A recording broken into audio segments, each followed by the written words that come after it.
What is going on, y'all? KM Best here. It's day one of a brand new metagame. Let's take a look at some day one decks to play after the OTA patch. This was by far my most successful deck on day one, and I kind of expect other people to pick up on it, especially since I'm putting it first in this video. I think it's really interesting how sometimes the metagame just needs a kick in the pants and people just need reminding that there are ways to deal with what is happening that aren't just like running the world's most obvious tech card. I know that in the previous metagame, I fell into the trap of like, I need to be playing Mobius to deal with Surtur, which means I need to be hooking it up to an engine in order to actually make sure that I have enough points to deal with Surtur, even though I'm playing a 3-3. And that, I think, is a losing proposition. Whereas playing something like Scorpion Cassandra Nova is extremely powerful and is very good into a wide variety of common early day one decks. Surtur, for example, is definitely still around. We'll talk about it a bit later, and playing Scorpion into Cassandra Nova is one of the strongest possible things you can do. They will have exactly one draw to acquire exactly one card with 10 power, and then everything else in their entire deck is going to be too small to actually discount the scar. And of course, these are cards that are actually good. Scorpion is a 2-3. You are very happy to play a 2-3 with upside because it's actually going to be a 2-4, a 2-5, a 2-6, depending on how many of those cards you play. And Cassandra Nova is a 3-6 with additional upside because it's actually going to be a 3-7, a 3-8, a 3-9, depending on how many of those cards they play. And if you're doing both of them, well, they're going to be playing a lot of those cards. And I think that that leaves us in a situation where this is a very powerful thing to do. This is a deck that wants to go with what Cassandra Nova and Scorpion are already doing, and I had a massive amount of success into a ton of different things with this list. Not only is it a very powerful mid-range list that manages to get a decent amount of points on the board, it is also a deck that has answers to a bunch of different stuff. One of the major things that's happened after the patch is that since people are going more towards this style of thing, not necessarily literally this, but Scorpion just got buffed, so people are paying attention to it as a potential counter, there's just a lot less Mobius in the metagame right now. That's not a permanent state of affairs. Who the hell knows what's actually going to happen when it comes to that?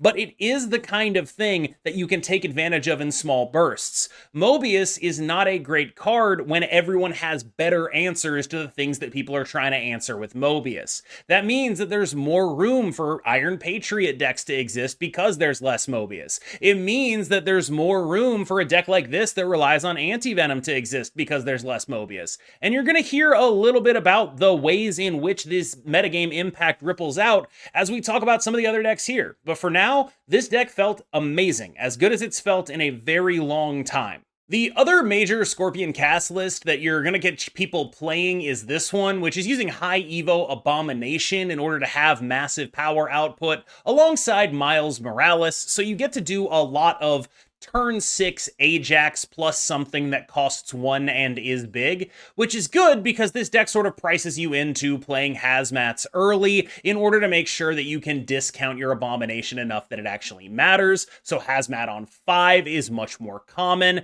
You are gonna run into some issues here though, because this is a deck where it's like, if you get Luke Cage in here, you kind of need to cut something that is good, right? You don't necessarily want to cut Red Guardian. That's great. Cassandra Nova, we've just established, is amazing for you. You have all of these cards that are very good at applying debuffs and also doing other stuff. And you definitely don't want to cut Rocket and Groot, because if you cut Rocket and Groot, you're going to lose out on your Miles Morales synergy. And so you just end up with a deck that is sort of a really good deck until it runs into anyone else playing the card Luke Cage. And then if it runs into someone playing the card Luke Cage, it just like rolls over, dies, and cries forever. And I think that's a bad spot to be in because I just talked about this. I think the other version of Ajax is really strong right now, and I don't think this one holds up in the face-to-face. Now, the good news is it's a good deck at getting your opponent's Luke Cages on the board, if only so that they are able to prevent your Abomination coming down. It's a thing that helps prevent your Rocket and Groot from mattering, and you have a Red Guardian in order to deal with Luke Cages that get on the board. Like, you do have inbuilt answers, and the play pattern of this deck does push your opponents to play out a Luke Cage, but it's not like all, sunshine and roses for a deck like this right now. I think that it's a cool thing to do right now. It's a really good way to take advantage of Scorpion Cassandra Nova as a package and lean further into that. But I worry that, you know, as with Ajax decks, when they become the dominant things in the meta, it becomes best to do like an Anti-Venom Malekith shell with non-Ajax stuff so you don't lose to Luke Cage. This is sort of like the same dynamic where it's like, all right, man, you better not get Luke Caged a single time when you play this deck. One of my immediate expectations upon seeing the Adam Warlock buff was that he could go in this deck and it would be pretty good. And honestly, I think I may have overestimated our boy. Adam Warlock isn't bad in this deck, but I also don't really think he's good in this deck. Like, when you look at what's happening here, what you're replacing is like a US agent usually. That's gonna matter a lot more. And I'll tell you why. You might think that it's pretty cool that Adam Warlock draws you cards. Here's the thing. This is maybe the most redundant deck in the entire game. And the cards it needs to see, like Thena, that are really important, it needs to see extremely early. Everything else in this deck is basically the same card. And because you're a Athena deck, you're only ever playing 2 cards a turn anyway, one of which is maybe Kitty Pryde anyway, so what is the point of drawing cards? And then if he's not drawing cards, it's like, okay, this is a 2/5, that's cool, but also US Agent is like a 2 much bigger than 5 a lot of the time, and you can play him on the final turn of the game and not feel like you just completely threw everything away. I think that this deck is ultimately going to be better without Adam Warlock, and the reason I'm including it on this tier list here is because you have to account for it. When I talk about when I do videos like this, like I just called it a tier list, I don't really think that's the right way to describe it. I'm trying to give you a sense of what to expect when you log on to Ladder, right?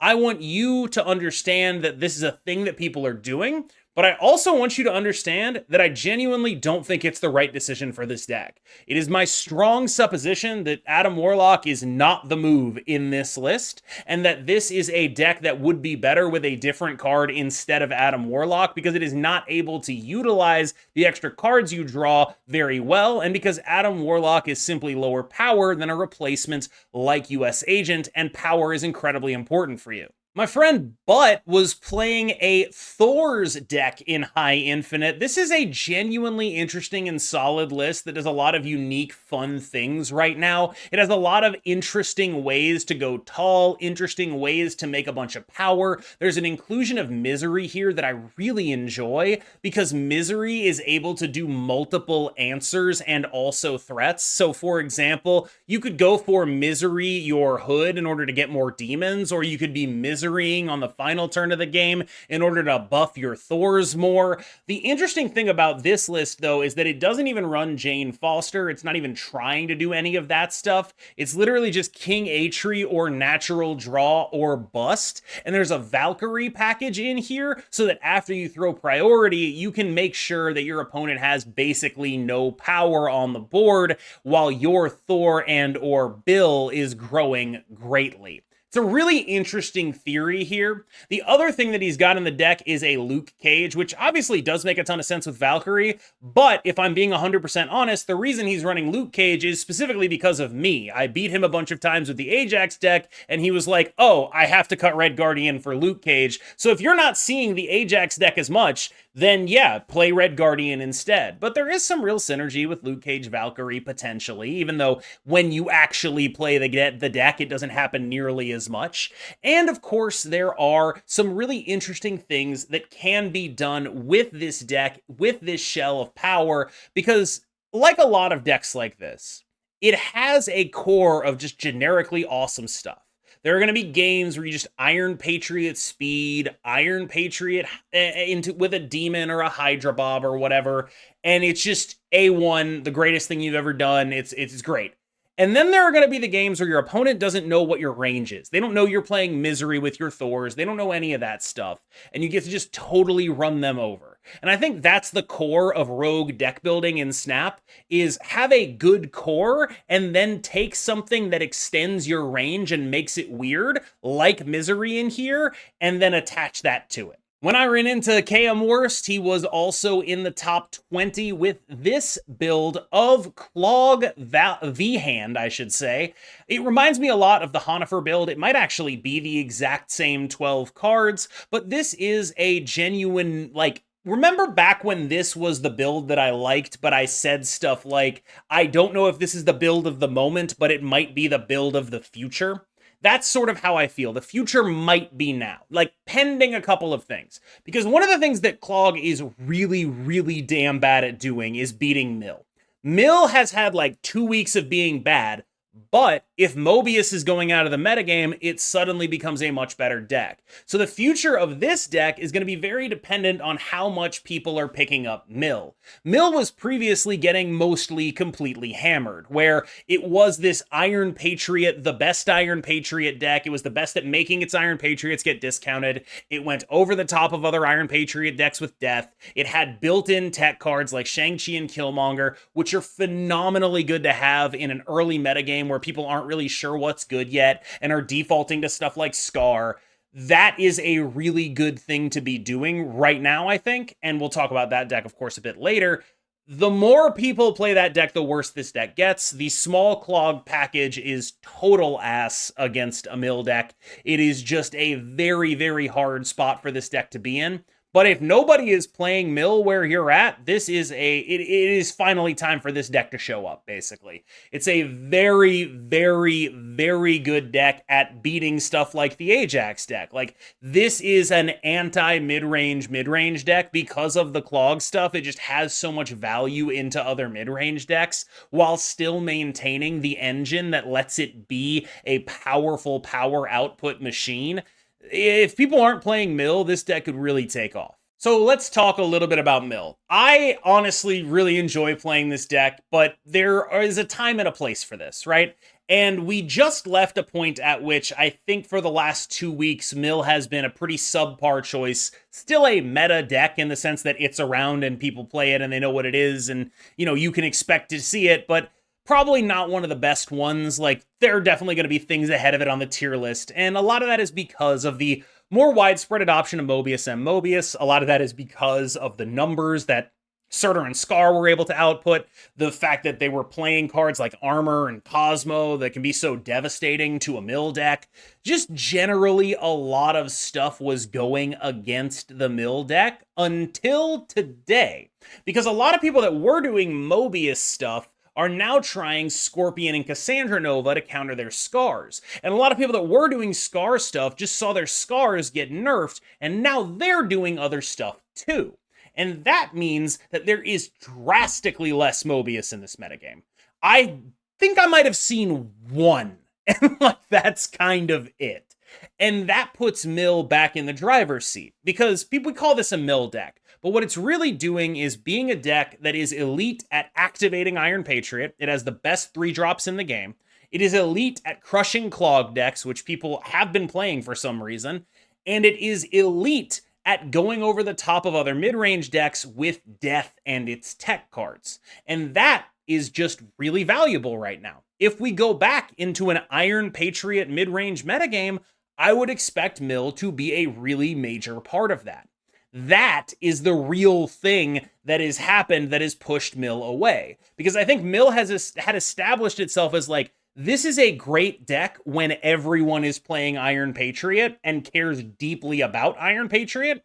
And then Sam Wilson comes out and suddenly there's a bunch of ongoing decks and suddenly there's a bunch of Scream decks and suddenly there's just like decks that don't really care about Iron Patriot as much anymore. And you're just sitting there staring at them and getting Mobius and getting owned. I think you may start to notice a pattern here. If there's less Mobius, then Mr. Negative is an obviously really great choice. There is some downside here because Mr. Negative is one of the few decks where the Mill part of Mill is actually meaningfully effective. And so if people start picking up Mill and playing it more, it is a genuine threat, right? Like, that is something that can be very dangerous to you as a Mr. Negative player. But, you know, upside, of course, is that maybe it just ends up working out anyway, and you are just going to not run into any of the counters.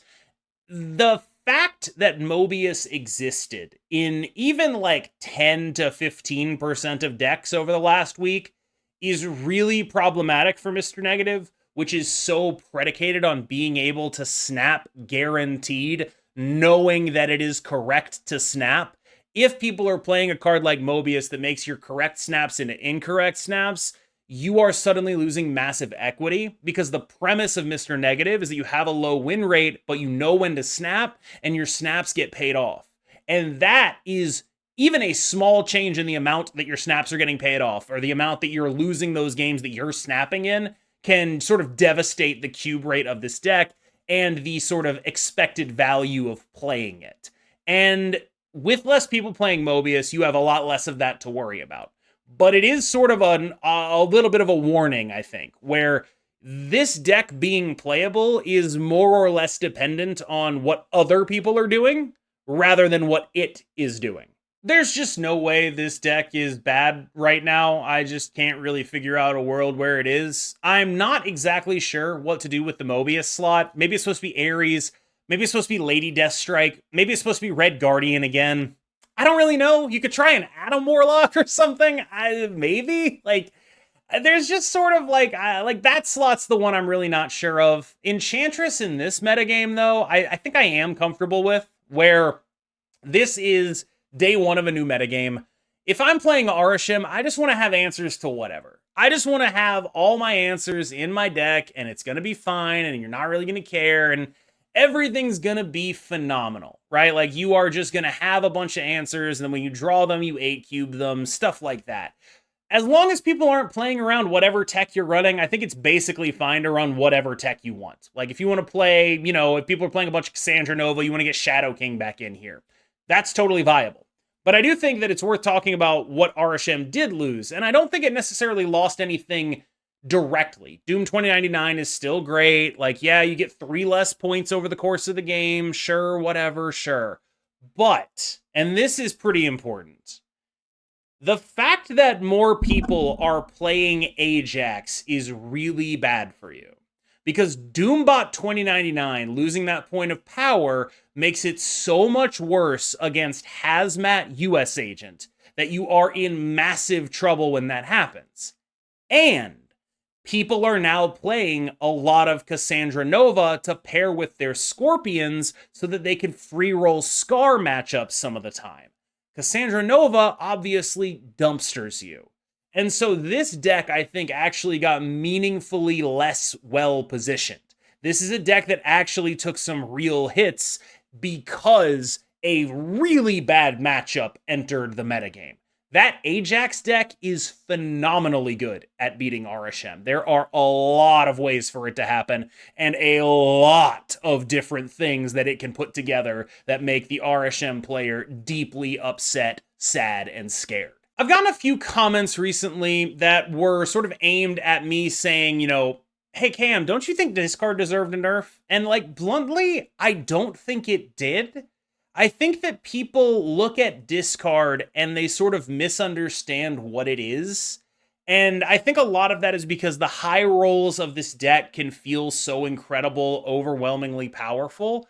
But I also think at this point, because the deck is so face up, because there is such little to actually figure out about the board state, it's just, this is what they're going to do, and this is how many points they're going to have, and we kind of know what's going to happen here. This is a deck where it is clearly strong, but it is held back by being face up and the nut draws requiring like a lot of actually specific things to happen. The nut draws with this deck, every single one of them involve the card Swarm. All of them. 100% of them. There are going to be other, maybe you're like, oh no, they involve like double Dakin and a bullseye. It's like, 16 power is good. You could do that. If you're playing the Grandmaster version, maybe you get 32 power. That's a nut draw, go off. But they also just know that, right? Like, it's not like you're getting 4 cubes out of that. They can see it. It's on your board. It's like right there. No one is staying into your triple Dakin. It's just not real. And so you end up with this thing where it's like, it's a deck that has a lot of power, but is so incredibly face up that it doesn't really feel like it's as good as it is. And I think that means that they were correct not to nerf it. I genuinely do. There's a lot that can be done about this deck, and it is a deck that has a lot of high highs and a lot of low lows. And the problem with that is that your opponent is also aware whether you're on one of the highs or you're on one of the lows, so they can either bully you or like trick you at the end of the games. Everything's going so well and you get Shang-Chi'd or Shadow King'd or whatever. Like, there's not a lot of hidden information in this deck because you're discarding your cards. They can kind of just put together what your hand is a lot of the time.